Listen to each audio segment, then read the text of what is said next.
Software തകരാർ sub ട്രഷറിയിൽ ജനം വലഞ്ഞു. പുനലൂർ സബ് ട്രഷറിയിൽ എത്തിയവരാണ് സേവനങ്ങൾ തടസ്സപ്പെട്ടതോടെ വലഞ്ഞത്. സംസ്ഥാന വ്യാപകമായുണ്ടായ തകരാറാണ് അസൗകര്യത്തിന് കാരണമെന്ന് ട്രഷറി അധികൃതർ അറിയിച്ചു. വിവിധ ആവശ്യങ്ങൾക്കായി വ്യാഴാഴ്ച പുനലൂർ സബ് ട്രഷറിലെത്തിയവർ വലഞ്ഞു. സോഫ്റ്റ്വെയറിലുണ്ടായ തകരാറാണ് കാരണം. ഉച്ചതിരിയും വരെ ഇവിടെ നിന്നുള്ള സേവനങ്ങൾ തടസ്സപ്പെട്ടു. സിവിൽ സ്റ്റേഷനിൽ പ്രവർത്തിക്കുന്ന ട്രഷറി ഓഫീസിൽ പെൻഷൻകാർ ഉൾപ്പെടെയുള്ളവർ രാവിലെ 8:30 മുതൽ കാത്തിരിക്കുകയായിരുന്നു. കുട്ടികളുമായി എത്തിയവരുൾപ്പെടെ ഇക്കൂട്ടത്തിലുണ്ടായിരുന്നു. സൈറ്റിലെ തകരാർ മൂലം ഇവർക്കുള്ള സേവനങ്ങൾ ലഭ്യമാക്കാൻ കഴിഞ്ഞില്ല. രാവിലെ 8:30 ഞങ്ങൾ വന്നതാ.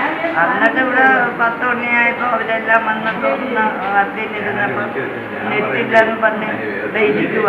ഇത്ര നേരെ അവർ ഊണ് സമയമായപ്പോൾ അവരെല്ലാം കഥ അടച്ച് അവർ പോയി ഉണ്ണാൻ പോയി. ഞങ്ങളെല്ലാം ഇങ്ങനെ കാവൽക്കാരെ പോലെ ഇരിക്കുന്നു. പൊടിക്കൊച്ചിനെയും കൊണ്ട് വന്നത് വീട്ടിൽ വേറെ ആരുമില്ല. അങ്ങനെയൊക്കെ ഇങ്ങനെ ഇവിടെ വന്നിരുന്ന് നേരം വെളുത്തോട്ട് ഈ രീതി ഇരിക്കണം.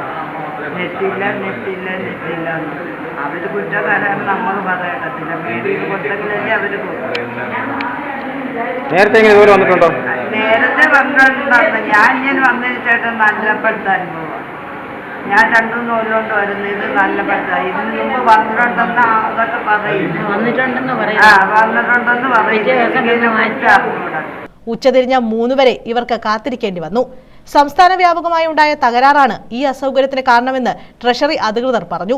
3 മണിയോടെ തകരാർ പരിഹരിക്കപ്പെട്ടതായും ഇതിനുശേഷം എല്ലാ സേവനങ്ങളും ലഭ്യമാക്കിയെന്നും അധികൃതർ അറിയിച്ചു. News bureau, Punalur.